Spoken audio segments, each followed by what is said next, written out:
మయ్య జిల్లా రాయచోటి పార్టీ కార్యాలయంలో రాష్ట్ర ప్రధాన కార్యదర్శి శ్రీకాంత్ రెడ్డి చైర్మన్ ఫయాజ్ బాషా ఆవిష్కరించారు. ఈ సందర్భంగా శ్రీకాంత్ మాట్లాడుతూ విద్యుత్ ఛార్జీలు పెంచమని చెప్పి అధికారంలోకి వచ్చిన కూటమి ప్రభుత్వం 7 నెలల్లోనే 16,000 కోట్ల భారాన్ని ప్రజలపై మోపిందని ఆరోపించారు. మాజీ ముఖ్యమంత్రి వైఎస్ జగన్మోహన్ రెడ్డి పిలుపు మేరకు ఈ నెల 27న జరిగే వైసీపీ పోరుబాట కార్యక్రమంలో ప్రతి ఒక్కరూ పాల్గొనాలని ఆయన పిలుపునిచ్చారు.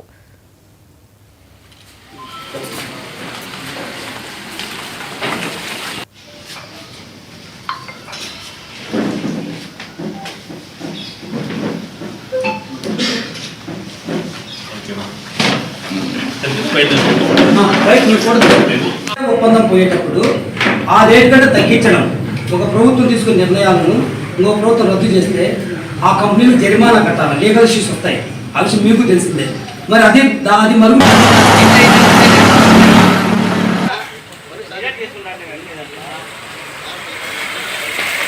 2024 ఎన్నికల ముందు ఒక్క రూపాయి కూడా విద్యుత్ ఛార్జీలు పెంచము, నాణ్యతమైనటువంటి విద్యుత్తునే అందిస్తాము, పవర్ కట్స్ అనేది లేకుండా చేస్తాము, విద్యుత్ ఛార్జీలు తగ్గిస్తాము అని చెప్పి కూడా మాట్లాడాడు.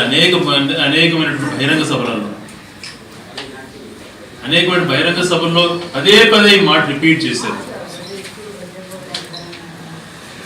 ఒక్క రూపాయి కూడా పెంచే ప్రసక్తే లేదు అని చెప్పాడు.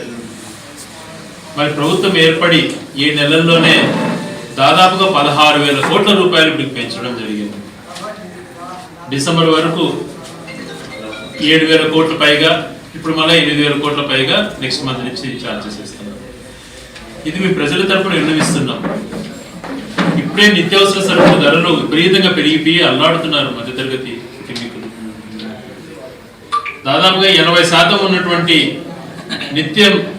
నిత్యావసర సరుకులతోనే జీవనం సాగిస్తున్నటువంటి కుటుంబాలన్నీ కూడా సఫర్ అవుతున్నాయి. నూనె ధర ఎక్కడికో వెళ్ళిపోయింది, పప్పుల ధరలు అందుబాటులో లేవు, ఏ ఒక్కటి కొనుక్కొని వండుకొని తినాలంటే పరిస్థితి లేకుండా పోయింది.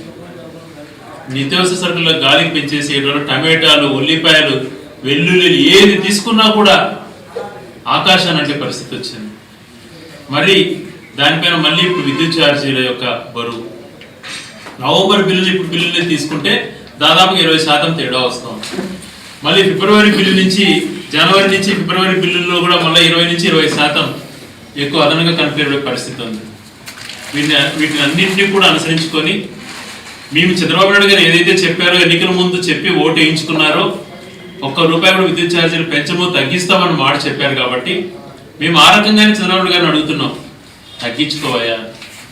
ప్రభుత్వం ఏర్పాటు చేసుకున్నాం ప్రజల యొక్క మద్దతుతో, మేము మేనిఫెస్టో కూడా పెట్టాం విద్యుత్ ఛార్జీలు పెంచము అని చెప్పి. మరి ఈరోజు ఎందుకు ఇంతగా విద్యుత్ ఛార్జీలు పెంచుతున్నాం? రాజ్యాంగ నిర్మాత అంబేద్కర్ పై కేంద్ర